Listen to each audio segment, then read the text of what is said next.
Vernon Haskell did not know that when he laughed in my face on that Tuesday afternoon in March of 1961, he was creating the enemy who would watch him go bankrupt 20 years later. I was Cora Jennings, 21 years old, a third-year automotive engineering student who had just dropped out of Montana State University to bury my father. His work jacket hung past my knuckles because I had not taken the time to roll the sleeves. The cuffs dragged against my wrists as I pushed through the glass door of Haskell's Case IH dealership in Billings. Dirt caked under my fingernails. 3 days of it. 3 days since I had found my father lying face up on the barn floor with his eyes open and his arm reaching toward the ladder, like he had tried to catch himself on the way down. The fluorescent lights in that showroom made everything too bright, too clean. Too far from the world I had been living in since Friday morning when the phone call came, and my life split in half. Vernon Haskell looked up from his mahogany desk.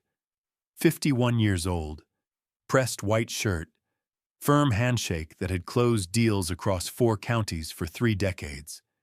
He had opinions about who belonged in farming and who did not. His laugh started quiet. Then it carried across the showroom floor. Not the kind of laugh you share with someone, the kind that makes everyone turn to see who is being humiliated. I walked straight to his desk anyway. My boots left small clouds of dried mud on the polished concrete. Let them look. Let them all look. Haskell leaned back in his chair, still smiling. The question came out casual, like he was greeting a neighbor at church rather than sizing up a customer. "Can I help you, sweetheart?" My voice came out steadier than I felt. "I need equipment, something that can handle 320 acres. What do you have used?" The smile got wider, emptier. Haskell folded his hands across his stomach like a man settling in to watch a show.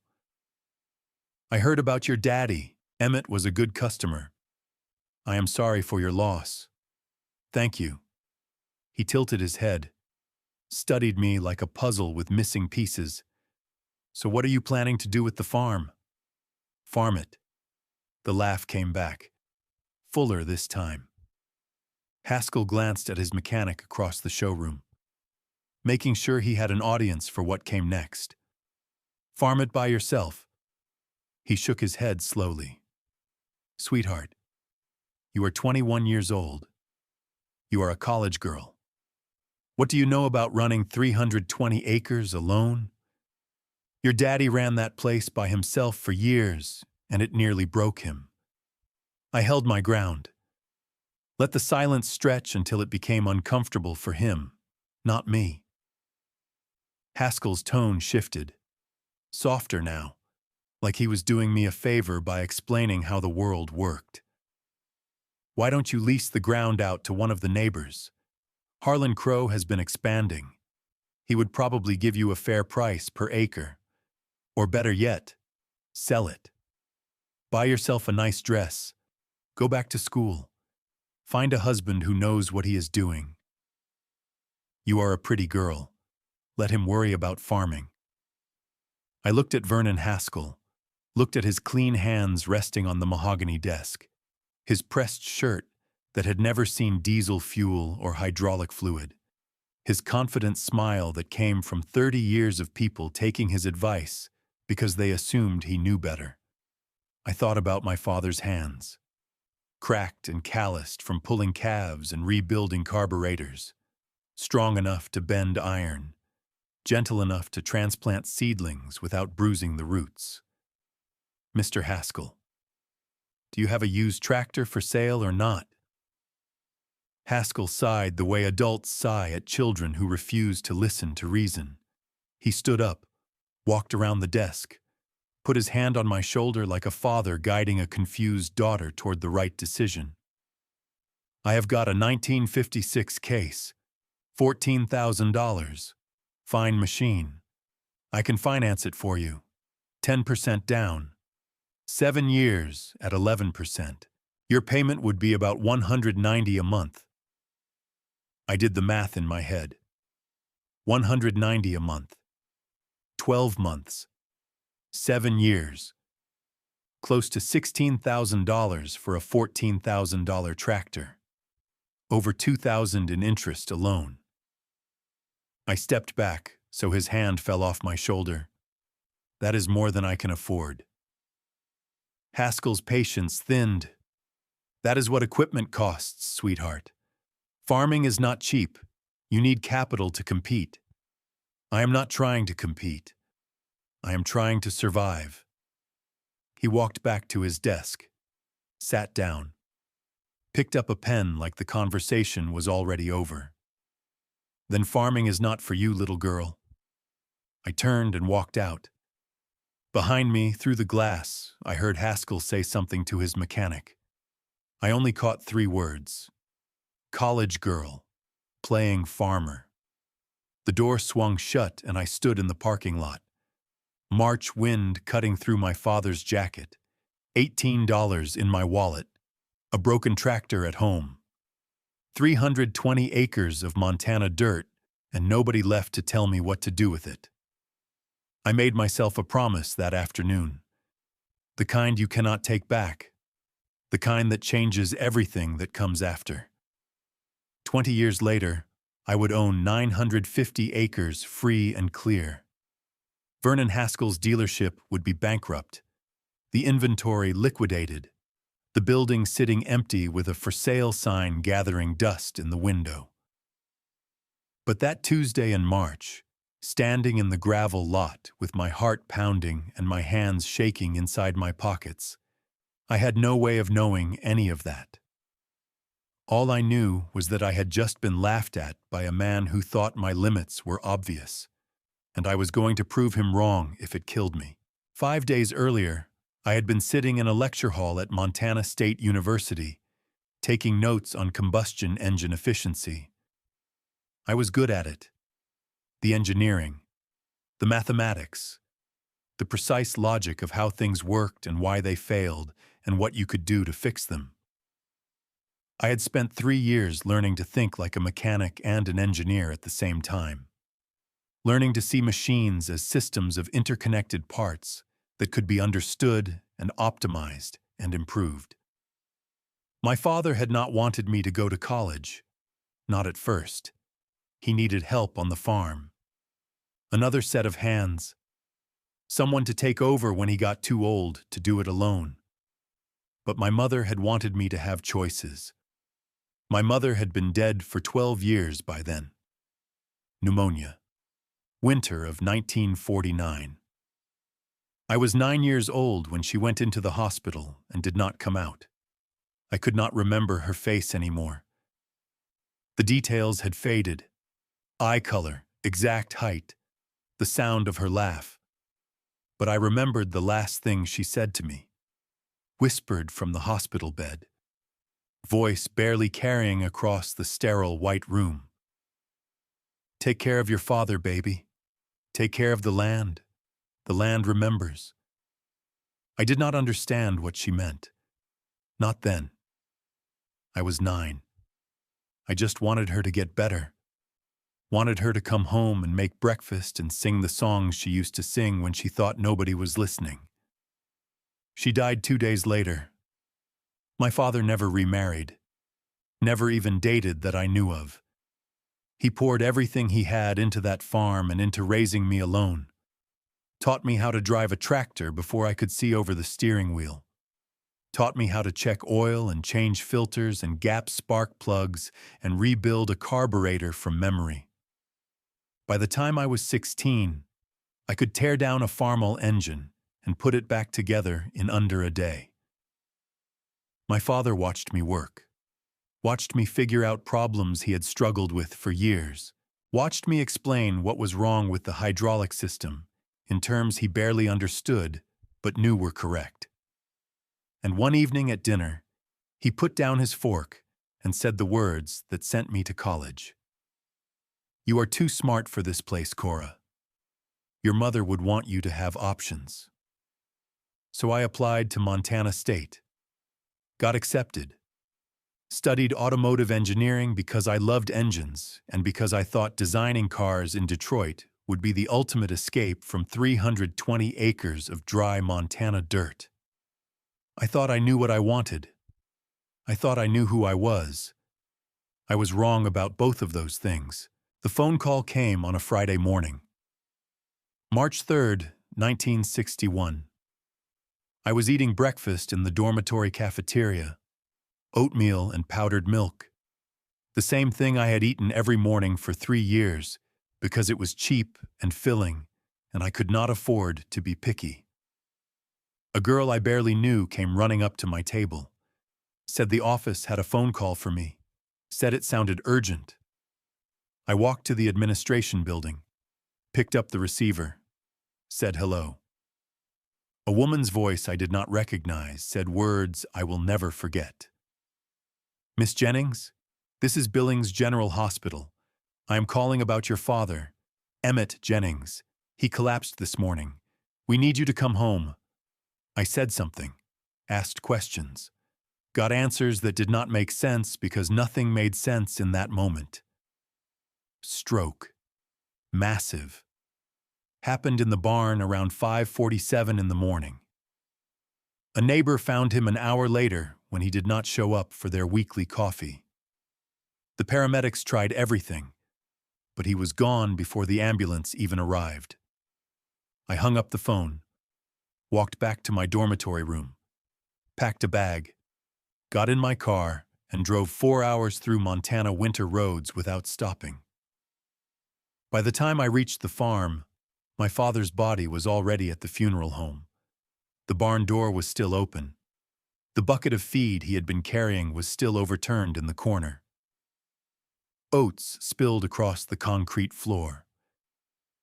I stood in that barn for a long time, looking at the place where my father had taken his last breath, looking at the ladder he had reached for as he fell.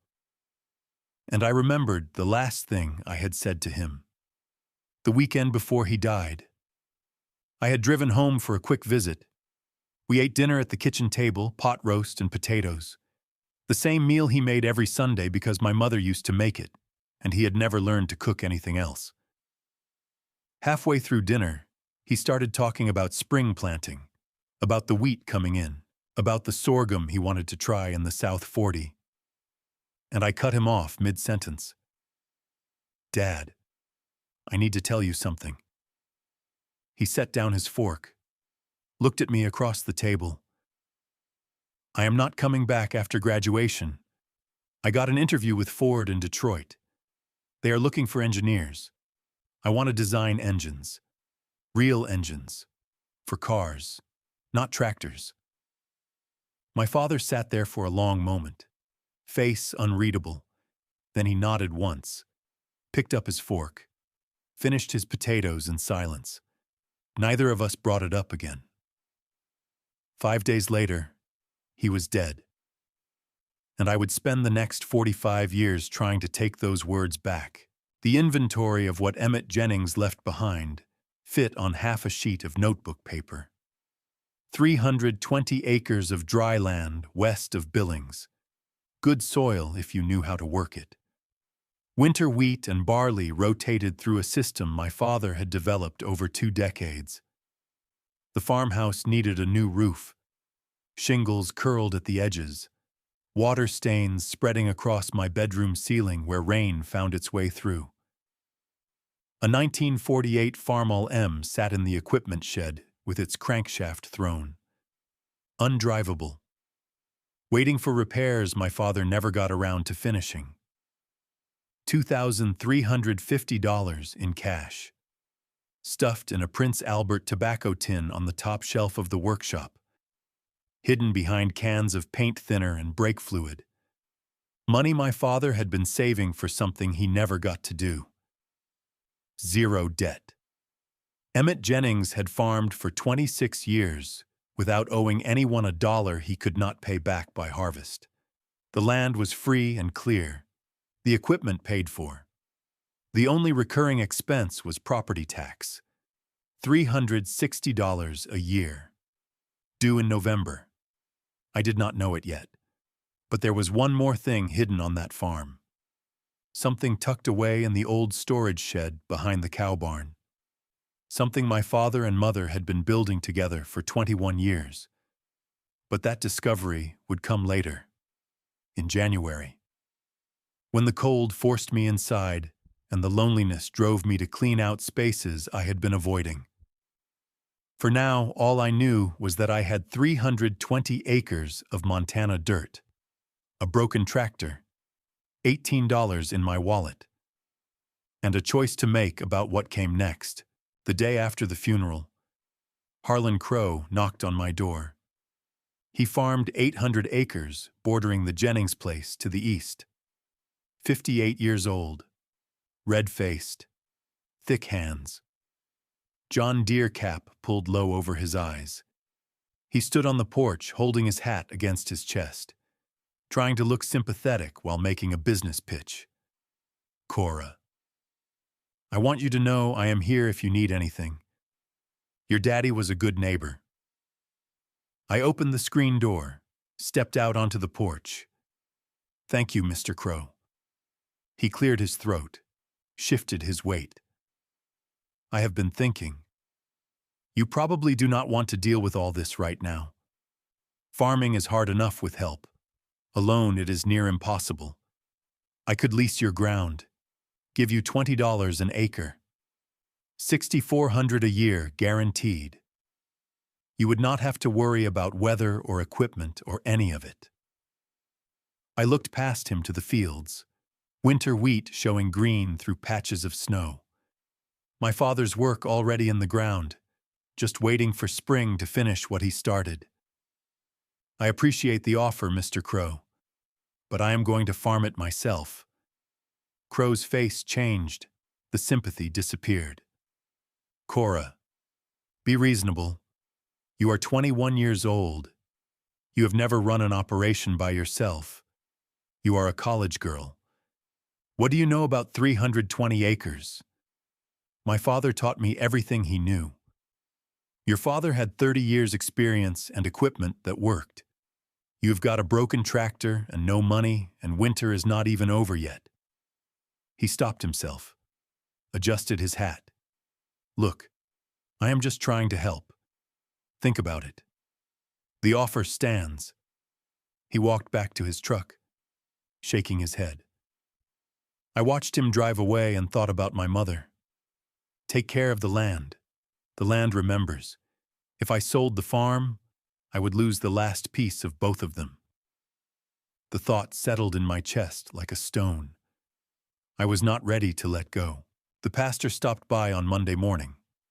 Reverend Patterson from First Methodist, 72 years old, white hair, kind eyes behind wire-rimmed glasses.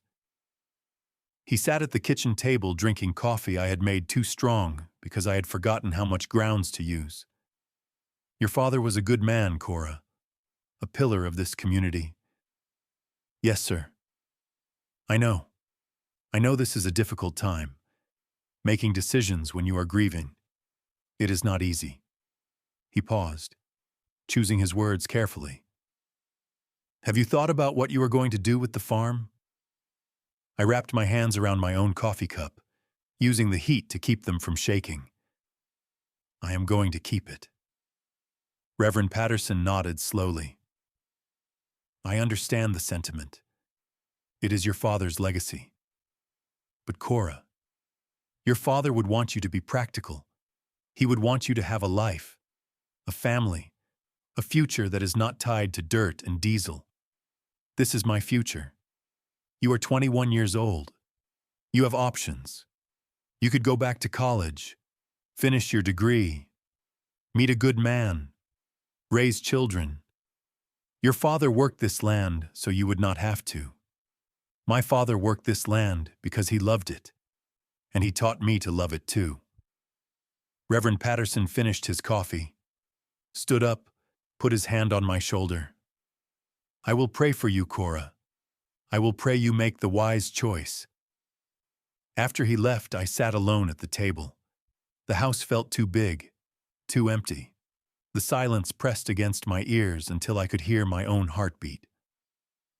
I thought about college, about designing engines at Ford in Detroit, about marrying a man with clean hands and a steady paycheck, about a life that looked like everybody else's. Then I thought about the land. 320 acres my father had poured himself into for 26 years. Every field he had walked, every crop he had planted, every cover crop he had seeded in the fall while neighbors drove past and shook their heads at what they considered wasted money. If I walked away, who would remember my father? I stood up, made myself another pot of coffee, started making a list of what I needed to do. At the top of the list, buy a tractor. At the bottom, prove them all wrong. If you have made it this far with me, I want you to know something. This story is just beginning. The man who laughed at me in that showroom had no idea what was coming. Nobody did. Not the neighbors who bet against me. Not the banker who thought I would fail. Not even me. I want to hear from you. Have you ever been told you could not do something? Have you ever been laughed at by someone who thought they knew your limits better than you did? Tell me in the comments. And hit subscribe. Because what happens next changed everything. 2 weeks after the funeral, I heard about an estate sale in Bozeman, 55 miles east of the farm. Old farmer named Hutchinson had died. His widow was selling everything and moving to live with her daughter in Spokane. The Russell Feed Store bulletin board had the notice pinned next to ads for used plows and stud service. I copied the address, counted the cash in the tobacco tin one more time, and drove out on Saturday morning with $2,350 in an envelope under the truck seat. The sale was small, maybe 25 people. Mostly older men in Carhartt jackets and manure-stained boots picking through piles of rusty equipment, looking for parts they could salvage. 3 tractors sat at the edge of the gravel lot. All farmals, all showing their age, a 1946 Model M, faded red paint, front tire flat, bird nest visible in the exhaust stack, a 1950 Super M, slightly better condition, still wearing the mud from its last field work, 1 headlight missing. A 1953 Super M TA, the best of the 3. But the hydraulic lines were cracked, and the seat had been patched with duct tape more times than I could count. Nobody was looking at them. Too old, too worn, too much work to make them worth the trouble. I walked around all 3 machines, running my hands over the sheet metal, checking tire tread, peering into the engine compartments.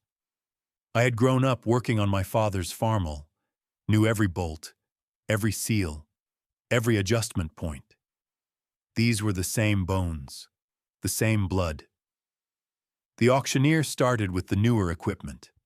A 1958 Ford tractor sold for $2,200. A disc harrow went for $450. The crowd thinned as the good stuff disappeared. By the time the auctioneer got to the farmals, maybe 15 people remained.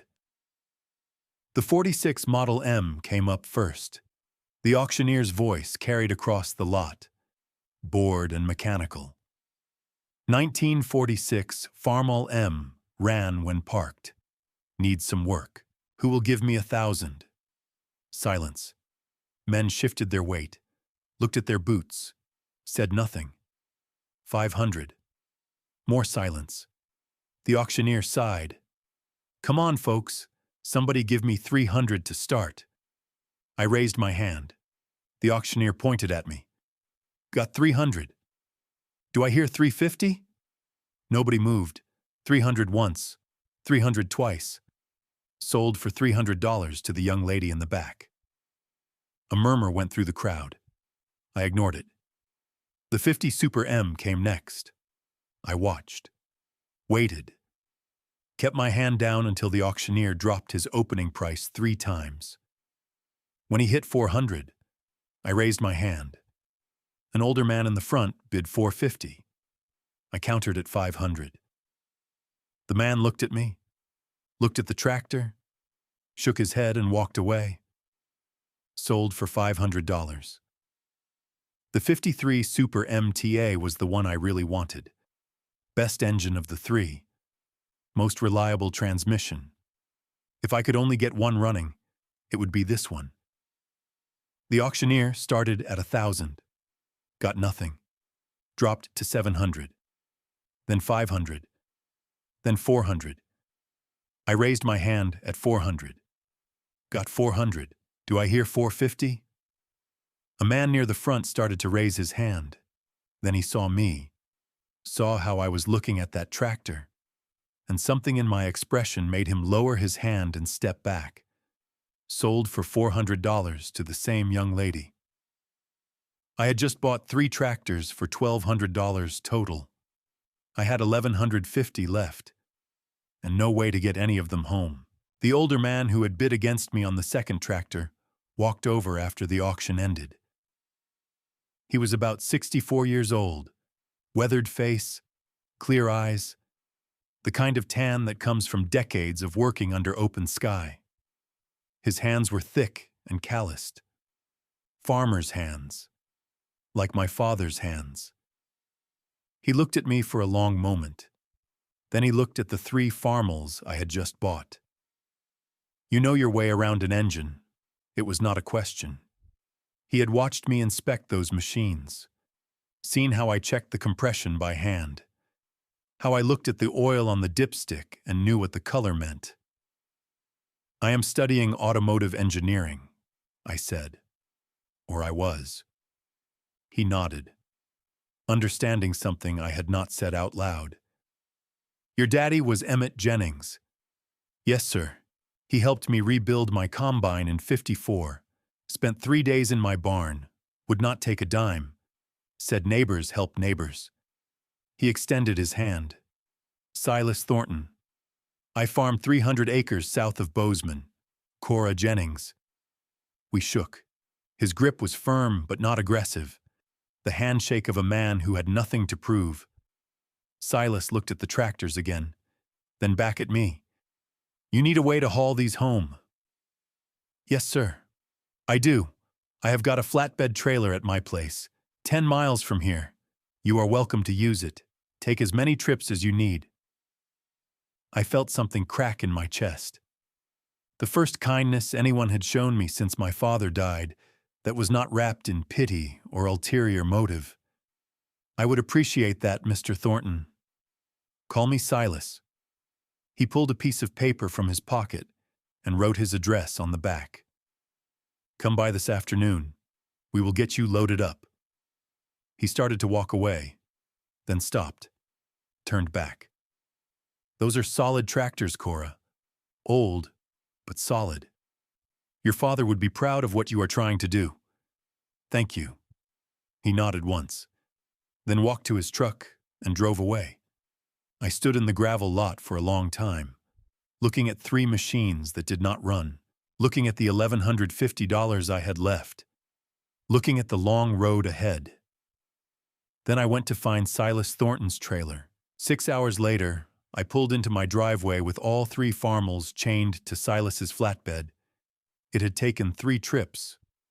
Silas had followed me home with the last load and helped me unload them into the equipment shed. He did not ask questions about my plan, did not offer advice I had not requested, just worked beside me in comfortable silence, like my father used to do. When we finished, he shook my hand again. Your daddy was a good man, Cora, the best kind. I hope you find what you are looking for out here. Then he drove away. I stood in the shed doorway. 3 farmals sat next to my father's broken M4 tractors total. 3 that might run with enough work. 1 that definitely would not without a complete crankshaft replacement I could not afford. The sun was setting. Orange and pink light spilling across the Montana hills, turning the dead grass to gold. I had just spent more than half my money on machines that did not run. Bet everything on the belief that I could make them work. Made a choice that could not be unmade.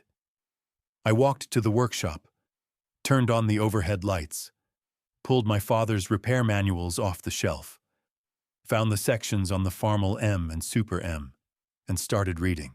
5 weeks. That is how long it took me to get all 3 Farmals running. 5 weeks of 4 in the morning to 11 at night. 5 weeks of skinned knuckles and aching back and grease worked so deep into my hands that no amount of soap could get it out. 5 weeks of living on canned soup and crackers because cooking took time I did not have. The 46 Model M needed a new clutch. I ordered the parts from Gallatin Farm Supply on the account my father had maintained for 2 decades. Promised I would pay when the spring wheat sold.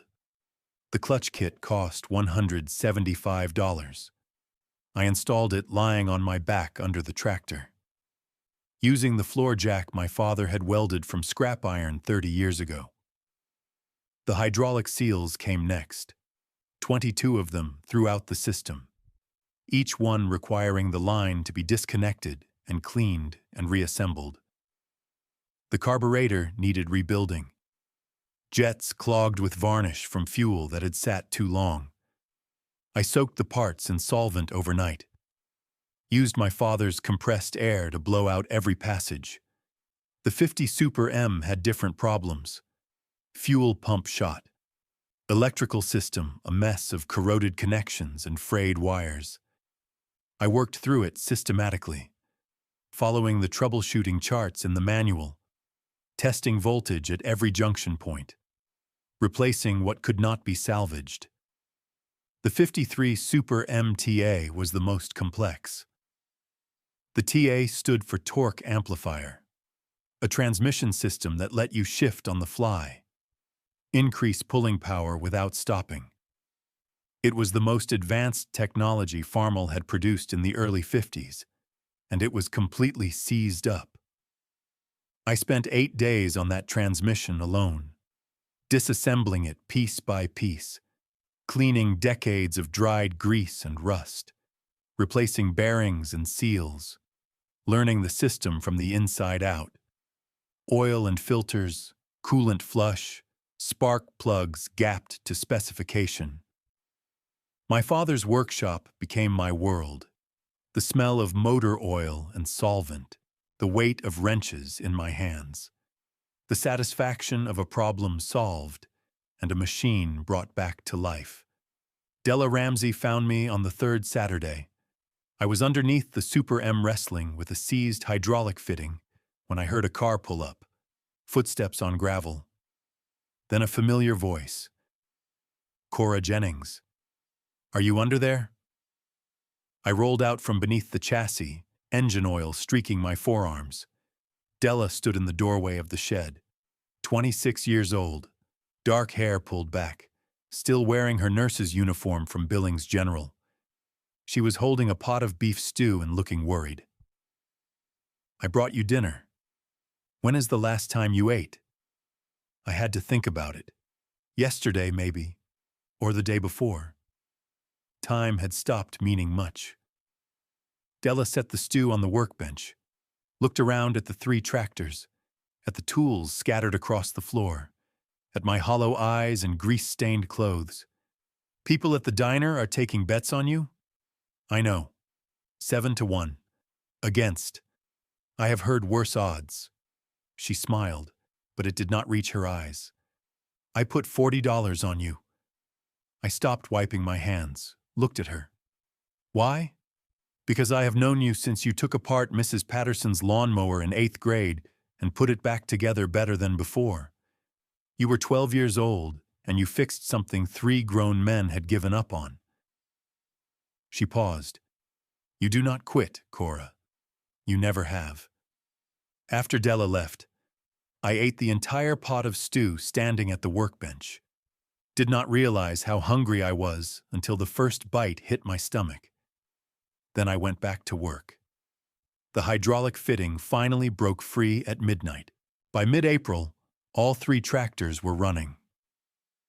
I test drove each one across the back 40, listening to the engine notes, feeling for vibrations in the steering wheel, checking that all systems responded the way they should. The 46M had a slight miss at high RPM that would need attention before harvest, but it would run the planter just fine.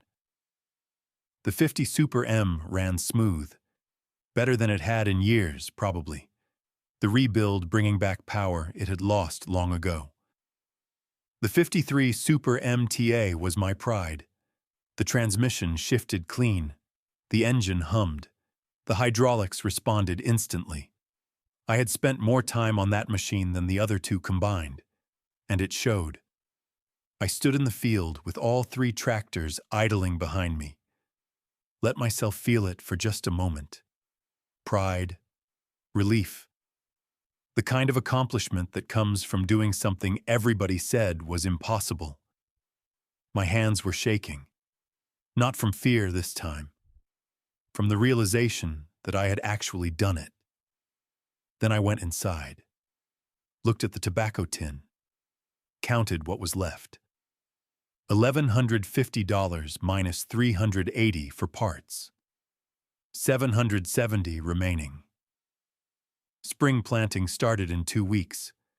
I needed diesel fuel for 3 tractors, seed for 160 acres of sorghum, money to live on until September harvest. I sat at the kitchen table and did the math. Diesel at 32 cents a gallon. I would need at least 250 gallons to get through planting. $80. Sorghum seed ran about $1.65 per acre for decent stock. $264. That left $426 for 6 months of living expenses. $71 a month. I spent more than that on groceries in a good week. The tobacco tin went back on the shelf. I lay in bed staring at the ceiling, listening to the house settle around me, and accepted what I had been avoiding. I needed a job, which meant I needed to swallow my pride and ask for help from the same people who had been betting against me. Monday morning, I walked into Gallatin Grain Elevator wearing clean jeans and my father's jacket. The manager was a man named Earl Dawson, 62 years old, balding, perpetually covered in grain dust. He looked up from his desk when I walked in. Cora Jennings. What can I do for you? I need work. Part-time. Mornings before I go to the fields. Dawson leaned back in his chair, studied me. I heard you are trying to farm the Jennings place yourself. That is right. How is that going? I have got 3 tractors running. Planting starts next week. His eyebrows went up. He had not expected that answer.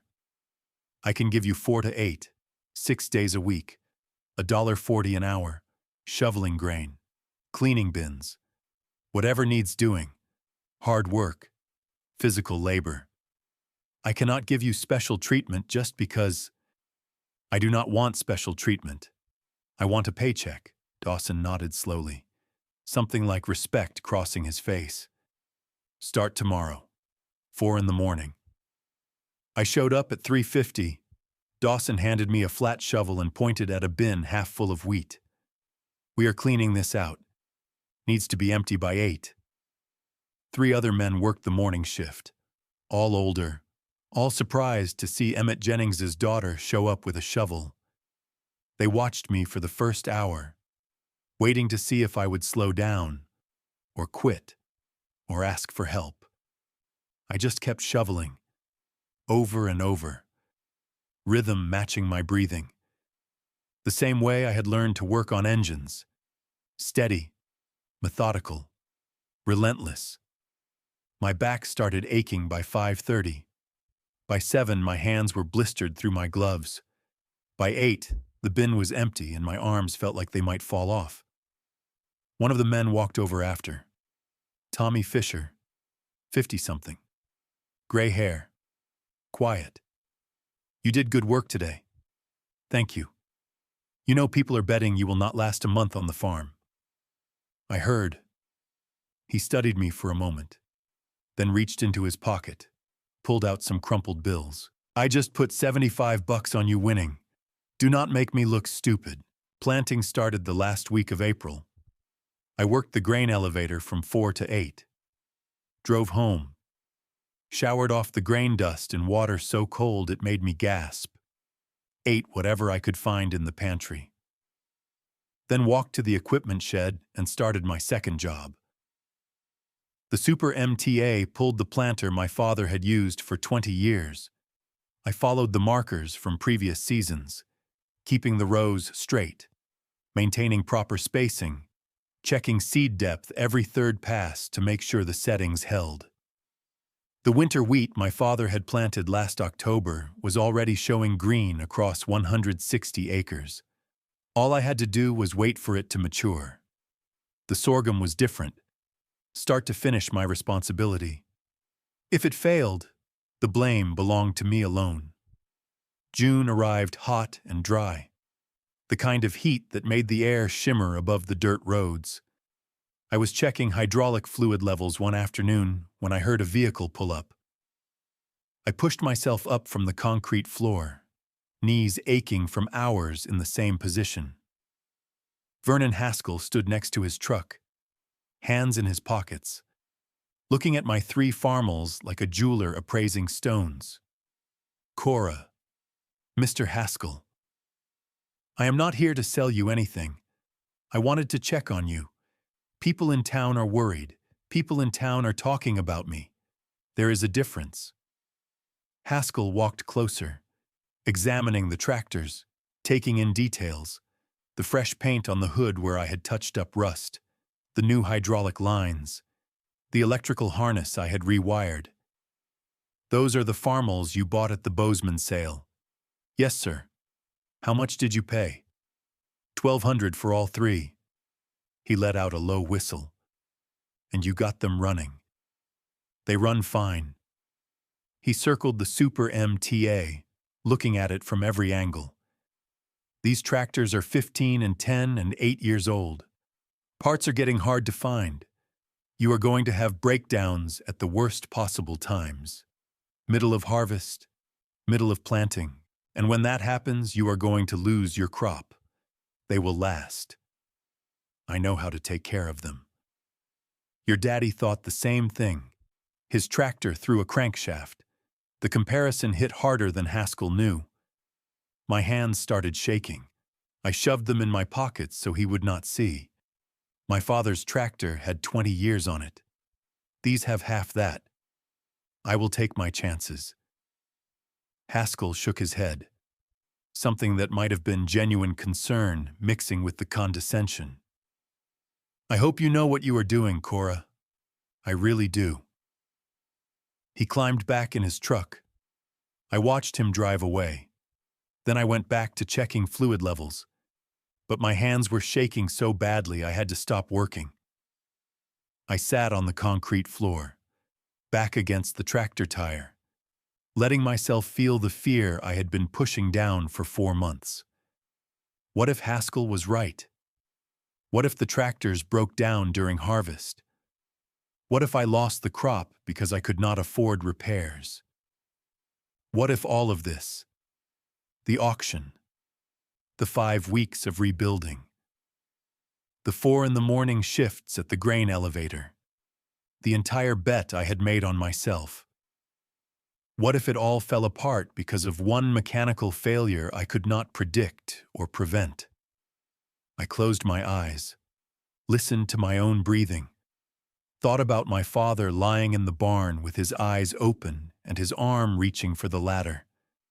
Thought about my mother whispering from a hospital bed. Thought about Vernon Haskell's laugh echoing through the showroom.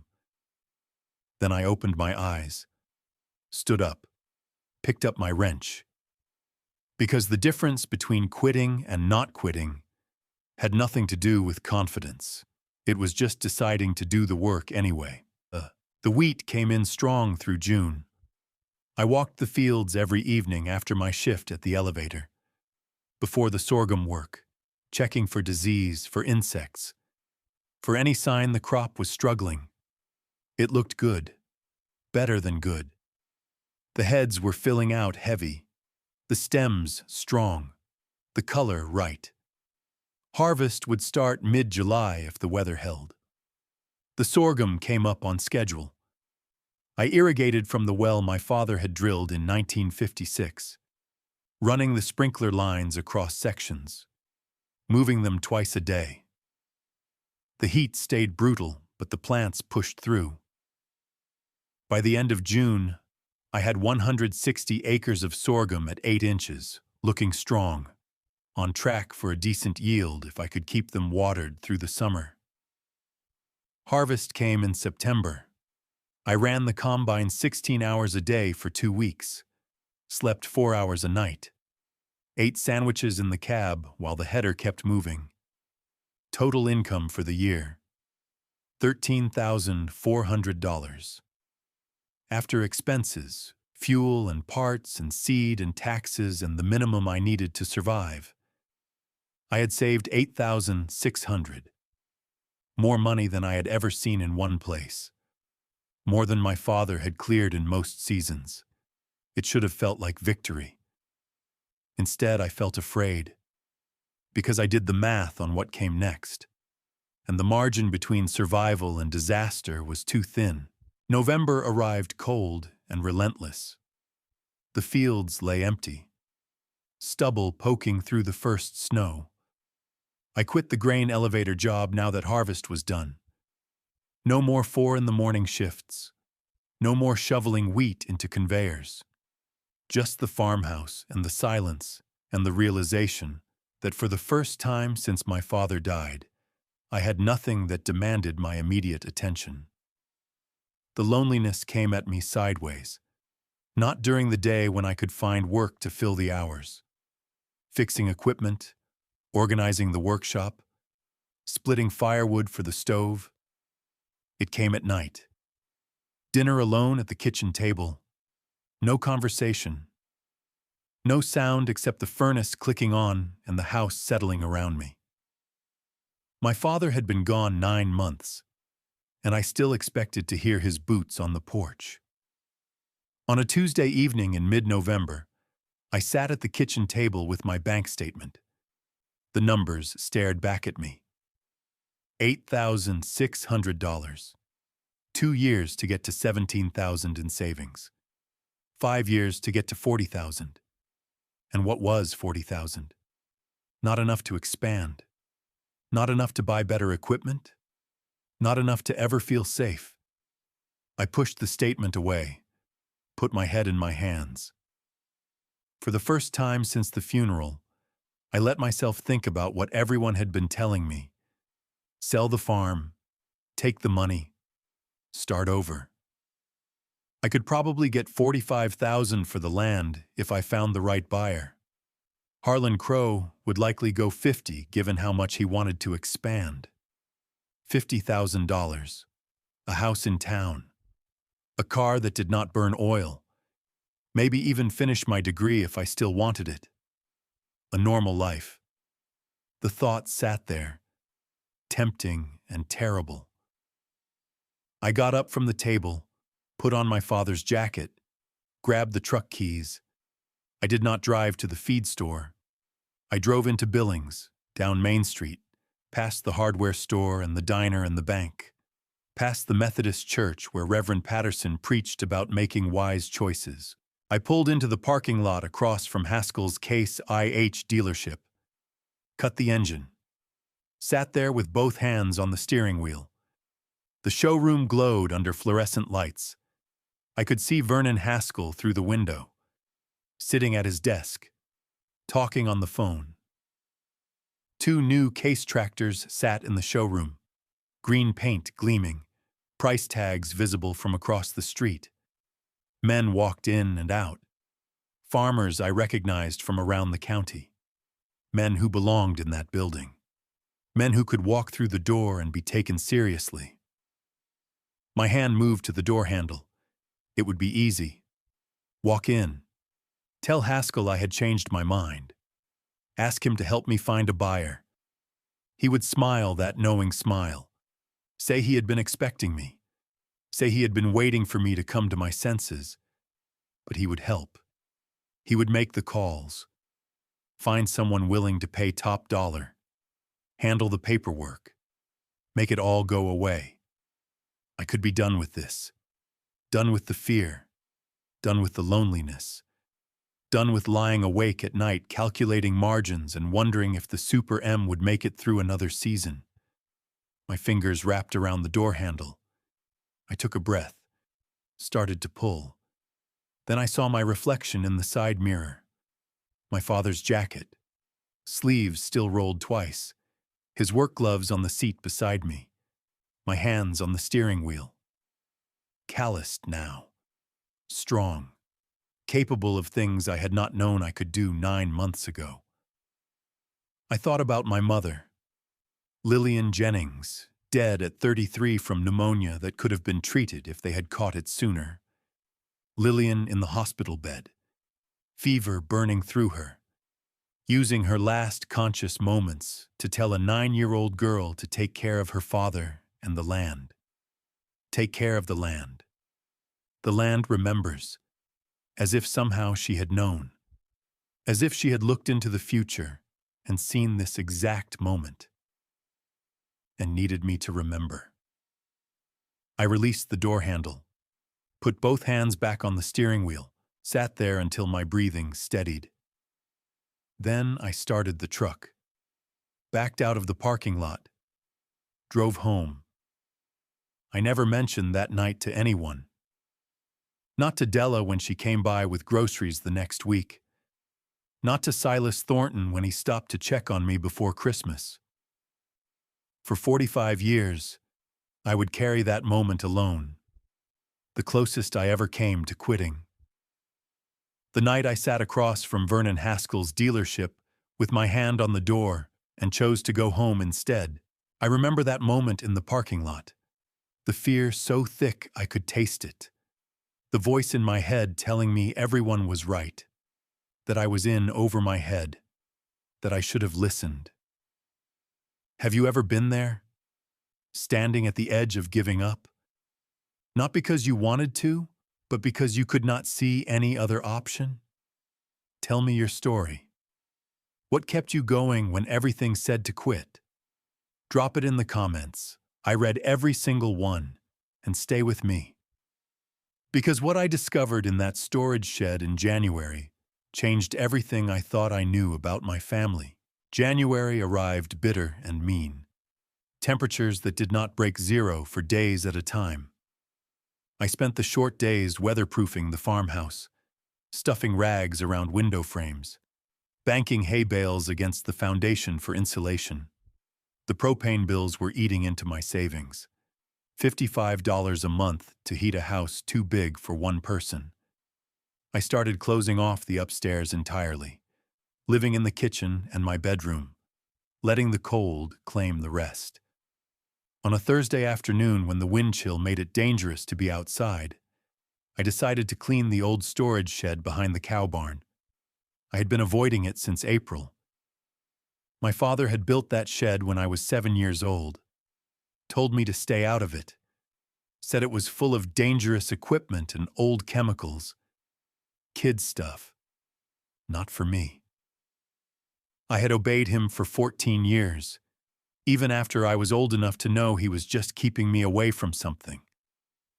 Now he was gone, and I needed to know what he had been hiding. The door was stuck, frozen shut. I had to kick it 3 times before it gave way. The hinges screamed rust and protest. Inside, darkness, the smell of old wood and motor oil and something else, something older. I found the light switch. A single bare bulb flickered on, casting shadows across piles of equipment I did not recognize, tarps covering shapes I could not identify.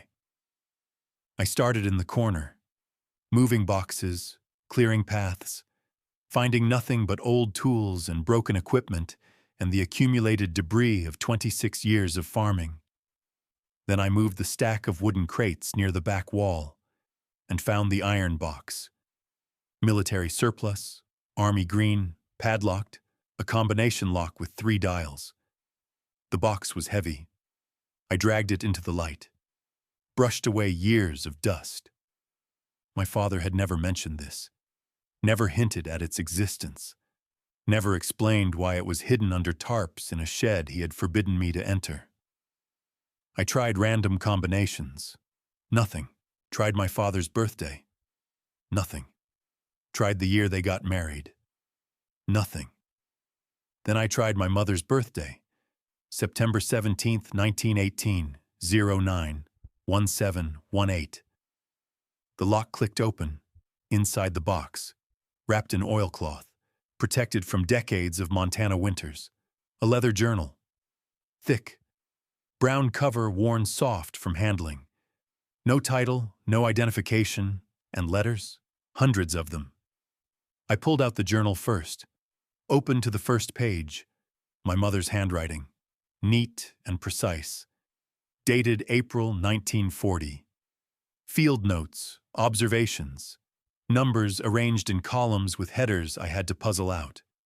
Rainfall, soil temperature, organic matter percentage, worm count per cubic foot. I flipped through the pages, every year documented, every field mapped, every crop tracked. Then the handwriting changed. Starting in 1949, the year my mother died, my father's writing, shakier, more cramped, but continuing where my mother had left off. 21 years of records, and I had never known they existed. I carried the iron box into the house, set it on the kitchen table, made a pot of coffee. Then I sat down and started reading. The journal began in April 1940, the spring my parents got married. My mother was 22. My father was 25. They had just taken over the farm from his parents. My mother's first entry. Emmett says the soil here is tired.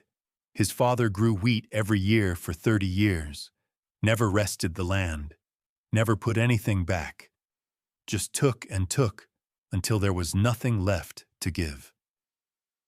We are going to try something different. We are going to rebuild this soil from the ground up. It will take years, maybe decades, but we have time. I read that paragraph 3 times. Then I kept going, entry after entry, year after year. My mother documenting everything, rainfall totals, temperature patterns, crop yields, but also something else, experiments. They were experimenting, trying different rotations, different cover crops, different ways of feeding the soil. The middle section of the journal showed diagrams, field layouts with arrows and annotations, rotation schedules, wheat, barley, fallow, cover crop, wheat, barley, cover crop, 7 years to complete the cycle, 7 years of deliberate planning. The cover crop entries caught my attention. Rye seeded in September after wheat harvest, clover after sorghum, turned under the following spring before the next planting. I remembered helping my father with this work, remembered the neighbors driving past and shaking their heads. Harlan Crow had stopped one afternoon in 1957, watched my father broadcasting rye seed across harvested stubble. You know you are wasting money, Emmett. That rye is never going to make you a dime. My father had kept planting anyway, never argued, never explained, just followed his rotation year after year while everyone thought he was a fool. But the journal explained everything. The cover crops added nitrogen to the soil.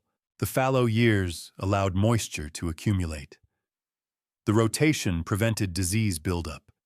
Every field on this farm had been deliberately improved over 2 decades. More organic matter, better structure, deeper topsoil. The land was not just land. It was an investment my parents had been making in quarter-inch increments for 21 years. I turned to the letters next. They were bundled by year, tied with twine. Some in my mother's handwriting, some in my father's. The letters in my mother's handwriting were addressed to me, to Cora, on her 5th birthday. To Cora, on her 6th birthday. To Cora, on her 7th birthday. To Cora, on her 8th birthday. 4 letters, all written, none ever given to me. I opened the first one with shaking hands. My darling girl, you are 5 years old today. Your father made you a cake with pink frosting because you said pink was your favorite color this week. Last week it was yellow. Next week it will probably be blue. You change your mind about everything except one thing. You love taking things apart to see how they work. Today you took apart my kitchen timer, spread the pieces across the table. Your father was upset, but I told him to wait. And do you know what? You put it back together. And it worked better than before. You are going to be something special, Cora. I do not know what yet, but something. I set the letter down, wiped my eyes, picked up the next one. To Cora, on her 6th birthday. My darling girl, 6 years old. I have been sick this winter. The doctors say it is just a cold that will not go away. But I want you to know something in case I am not here to tell you later. Your father loves you more than he knows how to say. He is not good with words. He shows love by working, by fixing things, by taking care of the land. If something happens to me, remember that. When he is out in the fields, instead of talking to you, he is saying, I love you the only way he knows how. I could not read any more of my mother's letters. Not then. The grief was too fresh, too raw, like she had died yesterday instead of 12 years ago. I set them aside, picked up the bundle in my father's handwriting. To Cora, college freshman year. I do not know how to say these things out loud. Your mother was the one who knew words. I only know dirt and engines, but I am proud of you.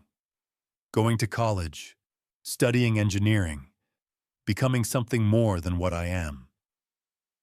I know you do not want to farm. I know you want to go to Detroit and design cars.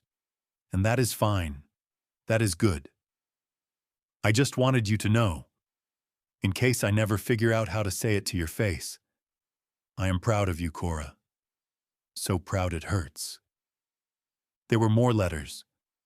One for each year I was in college. One for each birthday. None of them ever sent. None of them ever spoken aloud.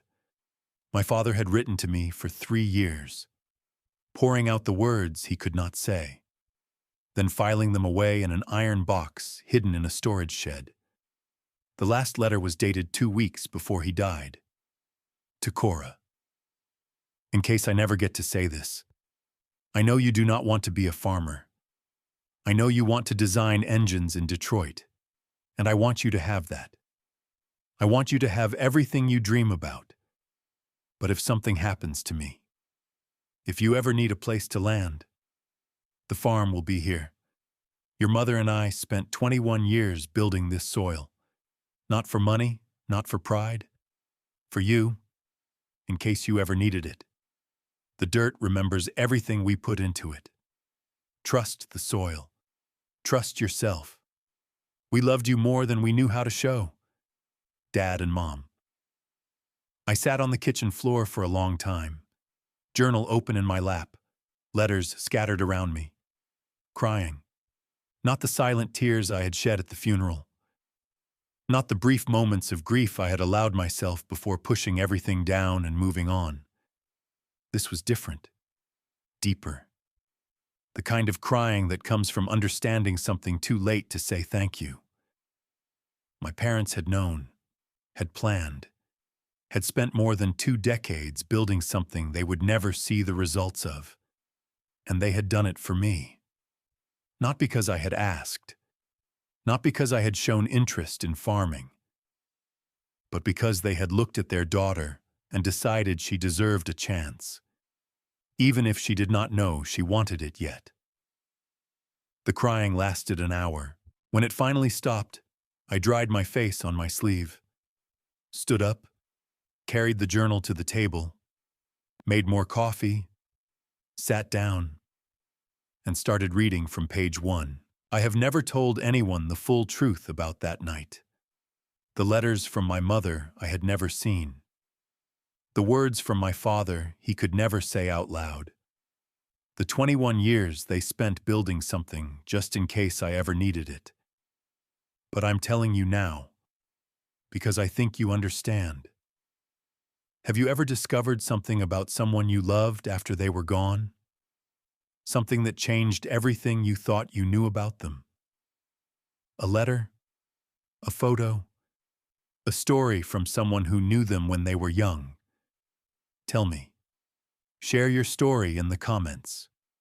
Because these discoveries matter. These revelations change us.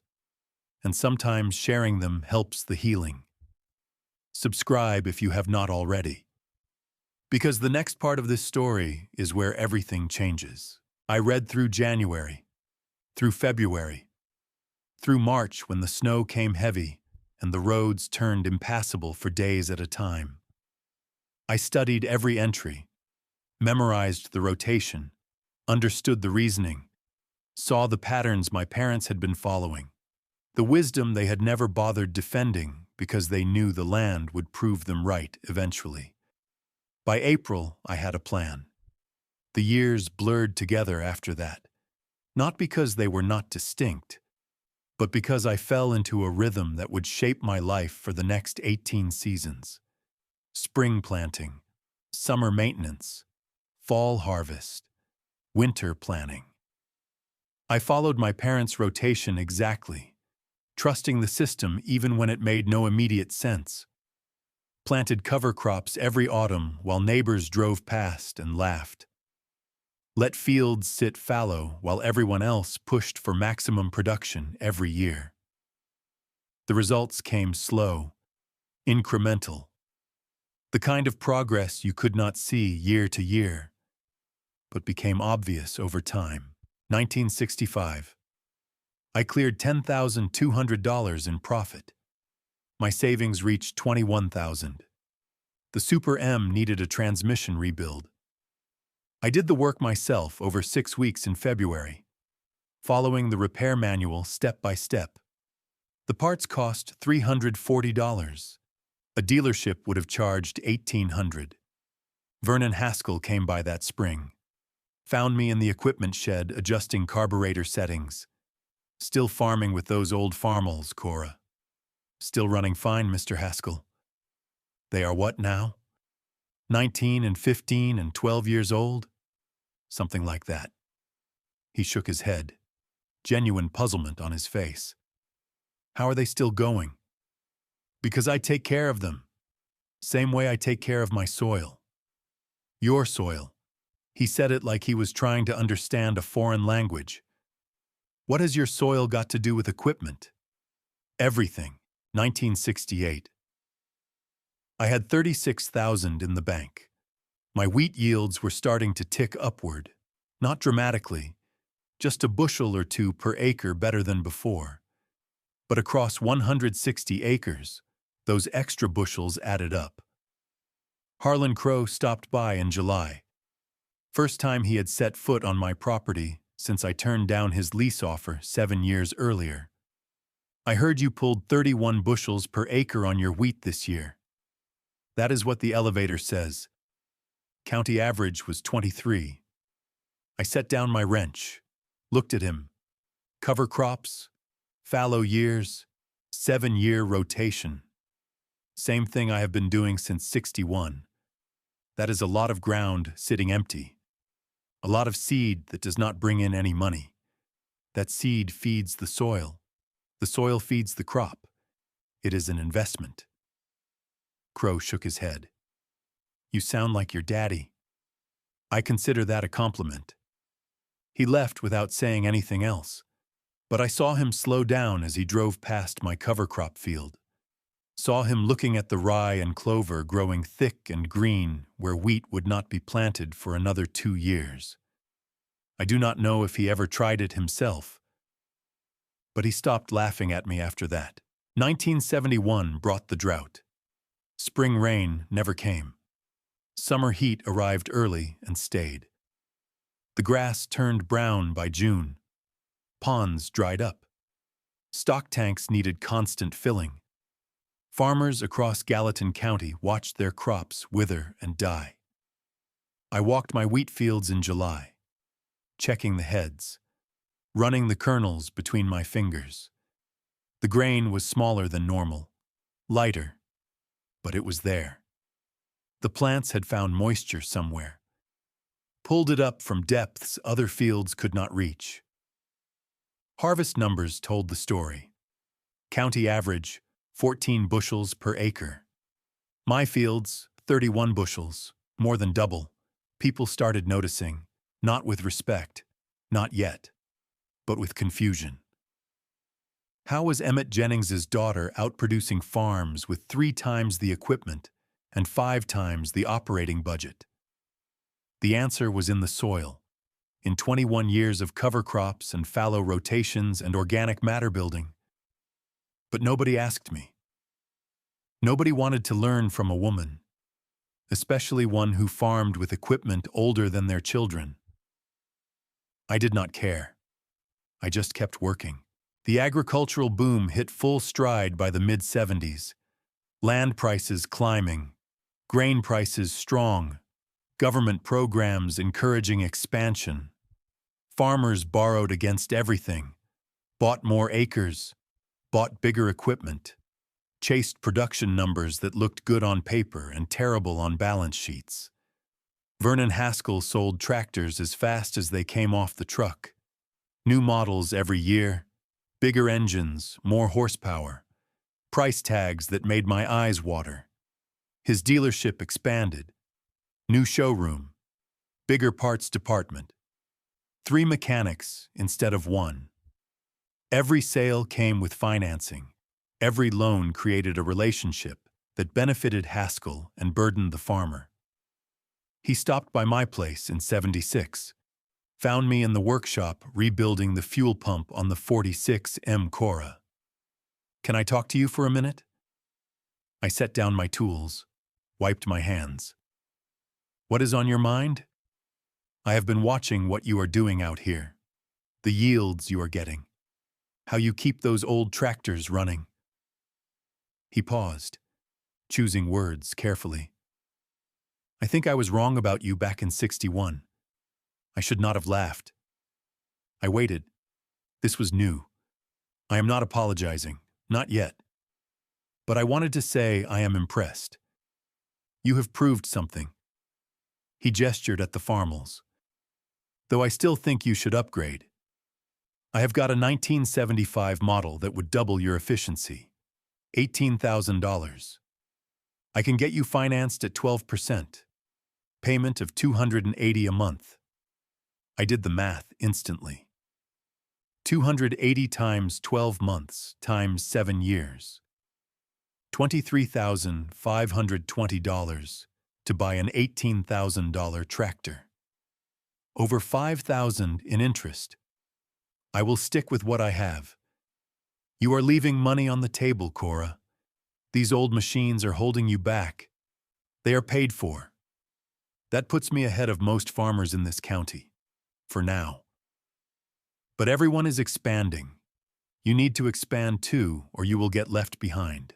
I picked up my wrench. Went back to work. "I will take my chances, Mr. Haskell."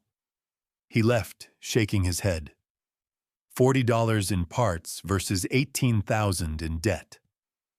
I knew which option made sense, even if nobody else did. By 1979, I had $118,000 in the bank. I owned 320 acres, free and clear. My equipment belonged to me outright. No payments, no interest, no bank that could take it away if I missed a deadline. My neighbors had expanded like Vernon Haskell suggested. Harlan Crow now farmed 1,400 acres, most of it bought at peak prices with variable rate loans. Other farmers had new combines and multiple tractors and equipment sheds full of machines financed at 14%. Everyone was confident. Everyone believed the boom would last forever. I read the farm magazines. watched interest rates inching upward, listened to economists talking about growth and leverage and expansion strategies. I thought about my father's journal, a note he had written in 1953, a margin comment on a page about cover crop rotations. Debt takes back more than you borrowed. Every single time. Nobody else was reading those warnings. Nobody else was worried. I sat in my kitchen calculating margins, running scenarios, trying to figure out what happened when the boom stopped. Because it would stop. Everything stopped eventually. The only question was whether you would be standing when it did. That summer, a white university van pulled up my driveway. I was checking the moisture content of my wheat. 3 weeks from harvest. Everything looking good. The kind of season that made all the hard years worth it. A man got out of the van, tall, dark hair, maybe early 30s. He wore khakis and a button-down shirt that had never seen a farm supply store. He walked toward me, looking at my fields, then at me, then back at the fields. "Miss Jennings?" "That is right. I am Dr. Nathan Fairchild, Cornell University, Agricultural Engineering Department. We are conducting soil health surveys across Montana." He extended his hand. I shook it. His grip was firm but not aggressive. His hands were soft, academic hands. But there was dirt under his fingernails. Fresh dirt. He had been sampling soil somewhere. "What can I do for you, Dr. Fairchild? Your name came up in our research. Your yield reports for the past 5 years are unusual." "Unusual how?" He pulled a notebook from his back pocket, flipped through pages. County average wheat yield for 1978 was 24 bushels per acre. Your fields produced 33. County average in 77 was 21. You produced 35? In 76. 22 county average. You produced 34. He looked up at me. "You are consistently outperforming every farm within 50 miles. Some years by more than 40%. On dry land, without irrigation, with equipment that should have been retired 20 years ago." I waited for him to get to the point. "We took some preliminary soil samples from your north field this morning. I hope you do not mind. We had permission from the county extension office. And what did you find?" His expression changed, something between confusion and excitement. "Your organic matter content is 4.3%. Regional average is 1.2%. Your topsoil measures 7.5 inches deep. Regional average is 3.5. Your water retention capacity is nearly triple what we would expect for this soil type." He closed his notebook. "Miss Jennings, what are you doing to this soil?" I looked at him for a long moment, deciding whether to trust him, whether to share what I had spent 18 years protecting. Something in his eyes made me decide. "Come inside. I have something to show you." I led Dr. Nathan Fairchild to my kitchen table, set the leather journal in front of him. He opened it carefully, like a man handling a museum artifact. "My parents started this in 1940. I found it after my father died." Nathan read the first entry, then flipped ahead, then back. His face changed as he began to understand what he was looking at. "This is regenerative agriculture, cover cropping, organic matter building, soil rest cycles, all documented decades before anyone named these practices. My mother started it. My father continued after she died. 21 years of continuous soil improvement." "Yes." Nathan kept reading. I made coffee, set a cup beside him. He barely noticed. 3 hours later, he looked up. "Do you understand what this is?" "A journal. My parents' notes. This is a complete scientific record of sustainable dryland agriculture, developed by farmers with no formal training. 40 years before the research even existed. He stood up, started pacing my kitchen. Your parents did not just stumble onto something. They created a system. They observed. They documented. They adjusted based on results. They invented regenerative farming before anyone knew what to call it. They just wanted to leave good land for their daughter. Nathan stopped pacing, looked at me, and they did. They left you the best soil in Montana. Nathan Fairchild was supposed to stay 3 days. He stayed 3 weeks. He brought his research team out. They took hundreds of soil samples, ran tests I did not understand, measured things I did not know could be measured. But he also spent time with me, walking the fields, looking at equipment, asking questions about my father and mother and the choices they had made. I showed him the iron box, the letters my mother had written, the words my father had never been able to say out loud. He read them all, carefully, respectfully. Your parents loved you very much. I know. I did not know while they were alive. Not really. But I know now. Nathan was quiet for a moment. You know what strikes me most about all of this? What? They built something they would never see finished. Your mother died before the soil showed real improvement. Your father died before you found the journal. Neither of them got to see the results of 21 years of work. No. But they did it anyway. I looked at him, saw something in his eyes I had not expected. Yes, they did it anyway. Nathan went back to Cornell in September. But he wrote letters, sent research papers, asked questions about things I was observing in my fields. The letters got longer, more personal, less about soil chemistry and more about life, about loneliness, about what it meant to dedicate yourself to something larger than yourself. He came back to Montana in December, said he wanted to see the winter, said he needed more soil samples. I knew that was not why he came. We sat at my kitchen table, snow falling outside, coffee going cold between us. I have been thinking about what you said, about your parents building something they would never see finished.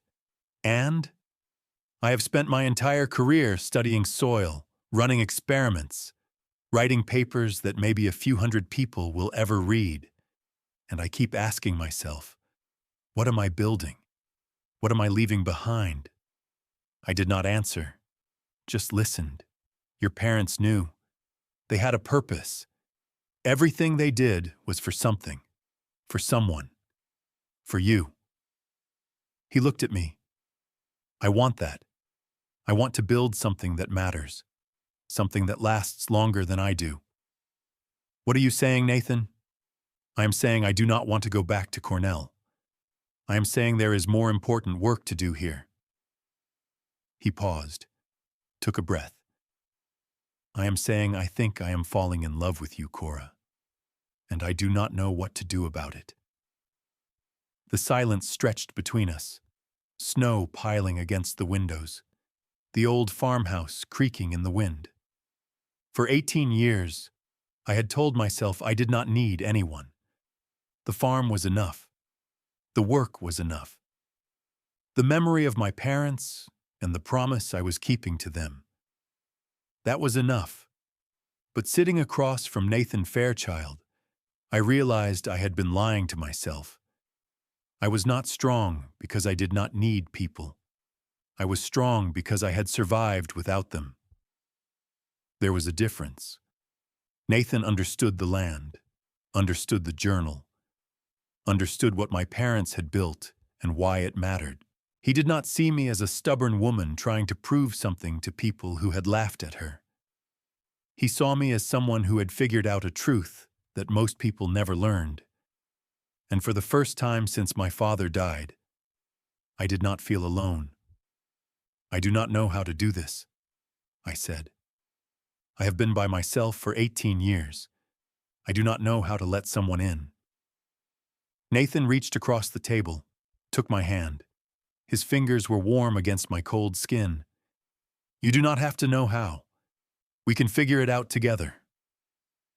I looked at our hands, his soft, academic fingers intertwined with my calloused farmer's grip. "Stay," I said. "Stay and help me figure it out." Nathan stayed. January 1981 arrived with interest rates at 18% and climbing. The Federal Reserve trying to break inflation, grain prices starting to soften, land values flattening. Farmers who had expanded on credit found themselves squeezed. Variable rate loans adjusted upward. Operating costs increased. Revenue stayed flat or dropped. By summer, the squeeze turned into a crisis. Interest rates hit 21%. Grain prices crashed. Wheat that had been $4.50 a bushel in '79 fell to $2.30. Corn dropped even harder. Farmers who had borrowed to expand now owed more than their land was worth. The banks that had been so eager to lend started calling loans. Gallatin County convulsed. I watched it happen from my kitchen window. Auction notices appeared in the paper every week. Farms that had been in families for 3 generations went on the block. Equipment sold for pennies on the dollar. Land values collapsed so fast, the county assessor could not keep up. 47 farms in Gallatin County went to foreclosure between 1981 and 1986. 47 families lost everything. The auctions happened every Saturday, sometimes 2 in one day. I attended every single one. I did not go to gloat. I went because I remembered Silas Thornton at the Bozeman auction in '61. The way he had looked at me with recognition instead of pity. The way he had offered his trailer without asking questions. I went because showing up mattered. Because bearing witness to someone's loss was the least you could do when you could not stop it from happening. Harlan Crow's farm went up in March of 1983, 1,400 acres. I stood in the back while the auctioneer called the lots. The land sold for $85 an acre, 1/5 of what Crow had paid in 1976. I bid on the 280 acres that bordered my property to the north. Good soil. Same drainage pattern as my existing fields. The auctioneer's gavel came down at $23,800. I paid cash. Crow found me after the sale. He was 70 years old now, gray and hollow-eyed. The cocky neighbor who had tried to lease my land 22 years earlier was gone. In his place stood a broken man. I was greedy, Cora. Everyone said expand or die. So I expanded, and I died anyway. I'm sorry, Harlan. Do not be. You tried to warn me. Back in '74. I did not listen. A young woman telling me how to farm. I was too proud. He looked at the land I had just bought. His land. Land that his family had worked for 40 years. Take care of it. That is all I ask. Take care of the soil. I will. He walked away. I never saw him again. Heard he moved to Spokane to live with his daughter. Died 3 years later. More auctions, more land. 1983, 600 acres total. 1984, 720 acres. 1985, 840 acres. Every parcel bought from a neighbor who had lost everything. Every transaction in cash. Every deed free and clear. Nathan helped me manage the expansion. His research background made him good at logistics, at planning, at seeing patterns in data that would have taken me months to figure out. But he never tried to take over. Never tried to change what was working. He understood that this was my farm, built on my parents' foundation, protected by my stubbornness. He was a partner, not a replacement. We got married in October of 1982. Small ceremony at First Methodist. Della Ramsey was my maid of honor. Della cried at the wedding, stood beside me in her dress, tears streaming down her face, trying to pretend she was not sobbing. "I have been waiting 21 years for this," she whispered. 21 years of watching you work yourself to death, eating soup alone in that farmhouse, refusing to let anyone close. "You put $40 on me at the diner," I said. "Back in '61, best bet I ever made." She squeezed my hand. "But this is better. This is you finally betting on yourself, on happiness, on a life that is more than just survival." Silas Thornton gave me away. He had become something like a surrogate father in the years since the estate sale. Nathan did not take over the farm. That was never the arrangement. He brought his knowledge, his research skills, his ability to understand the science behind what my parents had discovered through observation alone.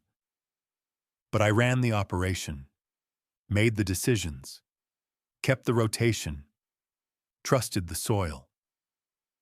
And for the first time in 21 years, I was not alone. November 1984. Vernon Haskell's case. IH dealership closed. 32 years of business ended with a phone call from the bank and a locksmith changing the doors. Haskell had financed millions in equipment sales during the boom years. Those loans were tied to farms that were now bankrupt. Farmers could not pay Haskell. Haskell could not pay his creditors. The inventory went to auction the following week. Parts sold by the pound. Tools scattered to a dozen different buyers. The building sat empty. For sale sign in the window, gathering dust and silence. That evening, I was in the workshop replacing the water pump on the Super MTA. Nathan was in the house making dinner, a routine we had fallen into. Comfortable, domestic. I heard a vehicle pull up, looked out to see Vernon Haskell's pickup truck in the driveway. Engine running, lights on, but nobody getting out. I set down my wrench, walked outside. Haskell sat behind the wheel, staring at nothing. 74 years old now, face gray, eyes hollow. He looked like he had aged a decade in the 6 months since I had last seen him. I stood by the driver's window, waited. He turned his head slowly, as if movement required conscious thought. "I closed the dealership today. I know. I am sorry." He made a sound, halfway between a laugh and a cough. "You are sorry? I told you to sell your farm 23 years ago. Told you to find a husband. Called you a little girl behind your back. Told everyone you would fail. And you are sorry I lost my business." "Yes. Because losing what you built hurts. No matter who you are or what you did before." Silence stretched between us. The truck engine idled. Somewhere in the darkness, a coyote howled. Haskell's hands gripped the steering wheel. His voice came out quiet, almost too quiet to hear. "How many acres do you own now?" 840. He shook his head. A slow back and forth movement that looked like it hurt. 840. I spent 32 years selling debt. Told every farmer in 4 counties they needed bigger and newer and more. Made good money doing it. And now most of them are gone. Lost their farms. Lost their equipment. Lost everything. Because of loans I helped them take out. I leaned against the truck bed. "That is not all your fault, Vernon. Nobody forced them to sign. No. But I made it easy. I made it sound smart. I made it sound like the only way forward." He turned to look at me directly. For the first time in 23 years, there was no condescension in his eyes. No mockery. No judgment. just the hollow stare of a man confronting what his career had actually accomplished. And I laughed at the one person in this county who was actually doing it right. You, the little college girl with 3 junk farmals. You were right about everything, and I was wrong about everything. I took a breath, let it out slow. I was not right about everything. I was just careful. My parents left me a journal, 21 years of notes. One line stuck with me. The only person who can take your farm is the bank. Do not give them that power. Haskell nodded, absorbing that. Emmett was smarter than all of us. I just did not realize it until now. He started to put the truck in gear, then stopped, turned back. Cora, I owe you an apology, a real one, for every time I came out here and tried to convince you that you were doing it wrong. For every time I looked at those old tractors and thought you were wasting your time. For every time I laughed. He paused. Something shifted in his face. You were doing it right. You were the only one doing it right. Thank you, Vernon. Those farmals. He almost smiled. Are they still running? Every single day. He shook his head one last time. Wonder mixing with regret. $1,200 for 3 tractors. Best investment anyone in this county ever made. He put the truck in reverse. I stepped back, watched his taillights disappear down the county road. I want to stop here for a moment. Because I need you to understand something. There are people in your life who doubted you, who laughed at you, who told you that you could not do what you were trying to do. And sometimes, years later, they come back. Broken, humbled, looking for something they cannot name. What do you do in that moment? Do you remind them of everything they said? Do you make them feel worse than they already feel? Or do you offer grace? I chose grace, not because Vernon Haskell deserved it, but because holding on to anger was heavier than letting it go. Tell me in the comments. Have you ever had someone come back to you like that? What did you do? And stay with me. Because the story is not over yet. Vernon Haskell died in 1987. Heart attack. 3 years after his dealership closed. I went to his funeral. Sat in the back of the Methodist church. Watched his family mourn a man who had spent 32 years believing he was helping people when he was actually helping destroy them. His son found me in the parking lot afterward. You are Cora Jennings. I am. My father talked about you at the end.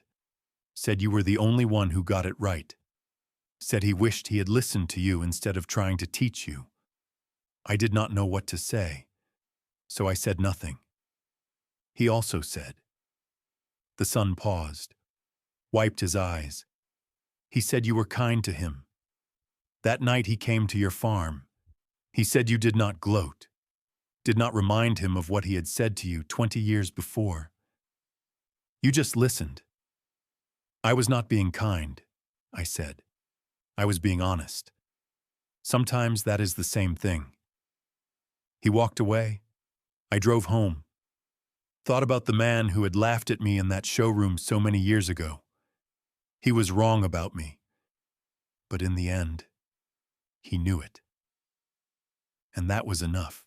The years after Vernon's funeral felt different. Not easier. Farming never got easy, but clearer. Lillian was born in 1983, named for my mother. She had her grandmother's eyes and her grandmother's patience. Emmett Jr. came in 1985, named for my father. He had his grandfather's hands and his grandfather's silence.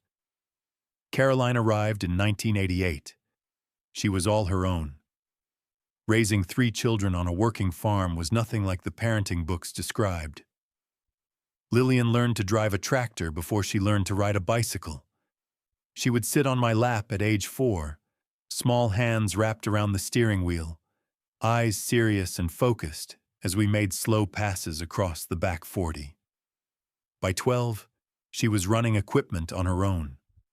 By 16, she could rebuild a carburetor faster than I could. She had my mother's patience, the ability to sit with a problem for hours until the solution revealed itself. Emmett Jr. was different. He had his grandfather's hands and his grandfather's silence. He did not talk much, but he watched everything. Absorbed information through observation, the way some people absorb it through books. One evening when he was 14, I found him in the workshop at midnight.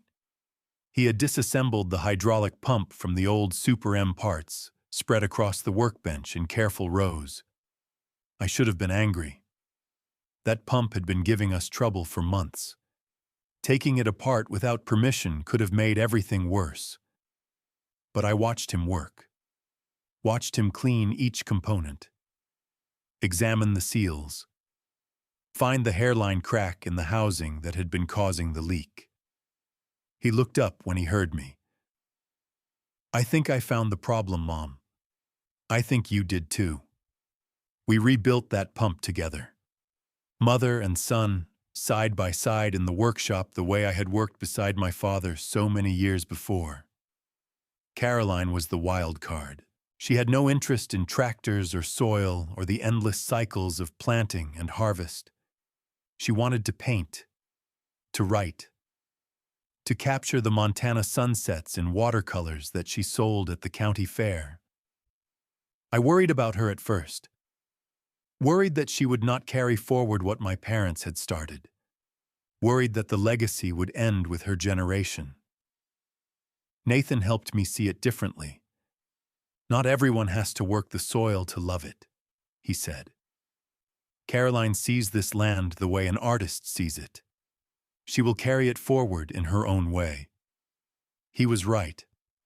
Years later, Caroline would write a book about regenerative farming, about her great-grandparents' journal, about the decades of patient work that transformed tired dirt into living soil. She carried the legacy forward with words instead of wrenches. And that was enough. The strategy stayed simple through the 90s. Take care of the soil, maintain the equipment, avoid debt, save aggressively, expand only with cash. 1990, 920 acres. 1995, 950 acres. 2000, still 950 acres. No more expansion needed. I taught my children to read the journal the way some families teach children to read the Bible. Not as commandments, but as wisdom from people who loved them before they were born. The 46 Farmal M finally gave out in 1993. 47 years of service. I retired it to the barn. Could not bring myself to sell it for scrap. The 50 Super M ran until 1998. 48 years. Engine rebuild. Transmission rebuild. More parts replaced than original, but still running when I finally let it rest. The 53 Super MTA held on until 2004. 51 years. The last of the 3 machines that had started everything.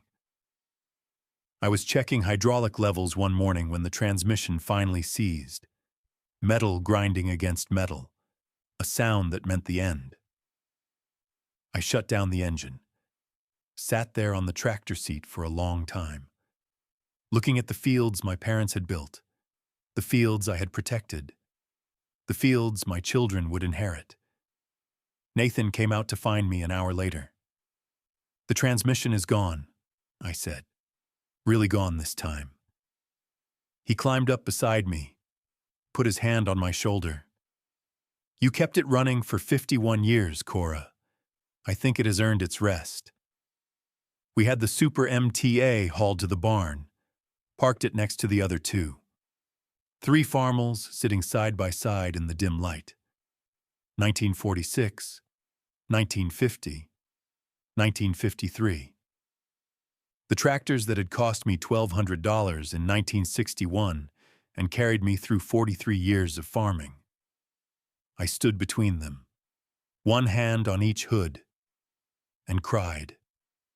Not from sadness exactly, from gratitude, from understanding that these machines had been more faithful than most friends, more reliable than any promise, more essential to my success than anything else I had ever owned.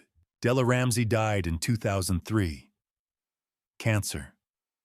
She left behind a husband, 2 daughters, and a lifetime of memories that included every major moment of my adult life. At her funeral, I told her daughters the story of the $40 bet, of the woman who believed in me when no one else did. Your mother was the first person who put money on me winning, I said, back in 1961, when everyone else thought I would fail. Her older daughter smiled through tears. She talked about that bet all the time, said it was the best $40 she ever spent. Some debts cannot be repaid. They can only be honored. I honored Della by remembering, by telling her story to anyone who would listen, by being the friend she always believed I could be. 2001 brought the scientists from Montana State. They had been tracking my farm for 8 years, intrigued by yield reports that should not be possible without irrigation or heavy fertilizer. 4 researchers spent 2 weeks taking soil cores, running tests, measuring everything from pH to microbial populations. The lead researcher presented the findings in my kitchen. Your topsoil measures 8.5 inches on average. County standard is 3.5. Your organic matter tests at 4.8%. Regional average is 1.1. Your water retention capacity is nearly triple what we would expect for this soil type. I poured coffee for the scientists. What does that mean in practical terms? It means you have essentially built new soil. The land you are farming now is fundamentally different from what your neighbors are working. My parents started the program in 1940. I just kept it going. 61 years of continuous improvement. One of the researchers leaned forward. Can we ask how you knew to do this? This is cutting-edge soil science, but your parents were implementing it before the research even existed. I walked to the counter, retrieved the leather journal, set it on the table. They kept records, observed what worked, adjusted based on results. The science might not have existed, but the logic did. Put in more than you take out. Let the land rest. Feed the soil, and the soil feeds the crop. The lead researcher paged through the journal with the reverence of someone handling a historical document. This should be in an archive. It is a complete record of regenerative agriculture before anyone called it that. It stays here. It is my parents' legacy. And someday it will be my children's inheritance. 2005. I was 65 years old. Nathan was 57. My back hurt from years on tractor seats. My hands ached from decades of wrench work. But my mind stayed sharp, and the farm had never been stronger. Emmett Jr. came to us in September. He and his wife, Rebecca, had been helping with operations for 3 years, learning the rotation, understanding the soil, preparing for what came next. Mom, Dad, we want to talk to you about the future. We sat at the kitchen table, the same table where I had cried over my father's letters 44 years earlier. We want to take over the farm, full operations. We are ready. I looked at my son, saw my father's hands, my mother's eyes, my stubbornness and Nathan's patience combined in ways I had not expected. There are conditions, Emmett nodded. He had been expecting this. Follow the rotation, every year, no exceptions. I know. Keep the cover crops, every fall. Even when neighbors tell you it is a waste. I know. Do not chase short-term yields. Give the soil more than you take. I know, Mom. You have been teaching me this since I could walk. I reached into my pocket, pulled out the leather journal, set it on the table between us. This is the most valuable thing I own. More valuable than the land. More valuable than the equipment. More valuable than any amount of money. Emmett looked at the journal. He had seen it before, read it before, but never held it. Grandma started this when she was 22. Grandpa continued it when she died. I added my part for 44 years. Now it is yours. He picked it up. Carefully, reverently. Keep writing. Keep watching the land. Keep listening to what it tells you. And when your children are ready, pass it on to them. I will. We signed the papers the following week. Nathan and I moved into a smaller house we had built on the north end of the property.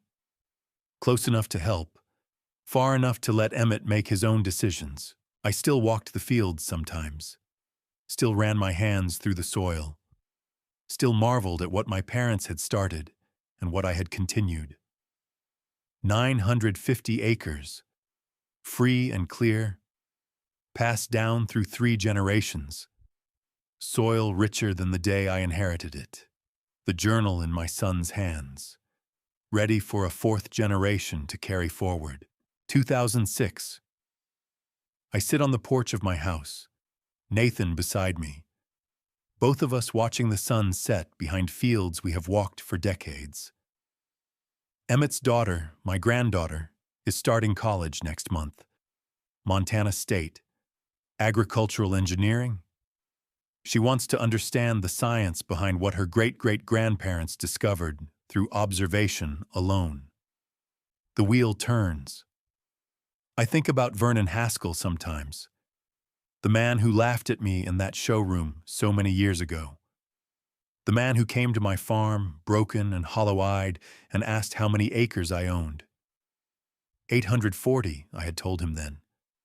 950 now. He was wrong about me. But in the end, he knew it, and that was enough. I think about my father, Emmett Jennings, lying in the barn with his eyes open and his arm reaching for the ladder. A man who could not say I love you with words, so he said it with soil. With 21 years of work he would never see finished. I think about my mother, Lillian Jennings, dead at 33, but somehow still present in the journal entries she left behind, in the land she helped build, in the granddaughter who carries her name, in the great-granddaughter heading to college to study what her great-great-grandparents discovered through patience and observation. I think about the girl I was in 1961, 21 years old, standing in Vernon Haskell's showroom with dirt under my fingernails and my father's jacket hanging past my wrists. Little college girl, playing farmer. Vernon Haskell told me to sell the farm and find a husband. I kept the farm. I found someone who understood why I kept it. Together we raised 3 children who will carry forward what my parents started 66 years ago. And our grandchildren will continue it for decades to come. The dealer is gone. His building sits empty. For sale sign still in the window. Nobody wants it anymore. The farm is still here. The soil is richer than the day I inherited it. But the real legacy is not the 950 acres. It is the journal in my son's hands. The watercolors my daughter paints of Montana sunsets. The book she wrote about regenerative farming. The great-granddaughter heading to college to study agricultural engineering. It is knowing, finally and completely, that I was loved. By parents who could not say it with words. By a husband who understood without asking. By children who chose to continue what we started. I am not trying to prove anything to anyone anymore. I am just home. Thank you for walking this road with me. This story was never about revenge. It was never about proving Vernon Haskell wrong. It was about soil, about a mother and father who spent 21 years building land for a daughter who did not know she wanted it. About patience measured in decades. About putting in more than you take out. If this story touched your heart, please subscribe to this channel. We share stories about hope, about second chances, about finding where you belong. I want to hear from you. Have you ever discovered something about your family that changed everything? Have you ever had to prove yourself to people who did not believe in you? Have you ever found home in a place you did not expect? Tell me your story in the comments. Because your story matters, your struggles matter, your victories matter, and remember this. Somewhere right now, someone is being told they cannot do it. Too young, too old, too small, wrong gender, wrong background, wrong everything. Someone is being laughed at for doing things the careful way instead of the fast way. If that someone is you, hear me. The people who laugh at you for being careful usually do so because your patience makes them nervous. They are betting on speed. You are betting on time, and time always wins. Keep building. Keep going. And someday, when the storm comes and everyone else falls, you will still be standing. You will still be home. See you in the next story. This is a work of fiction. Names, characters, places, and events are products of the author's imagination or are used fictitiously. Inspired by the resilience of American farmers, but not based on any real person or event. The end.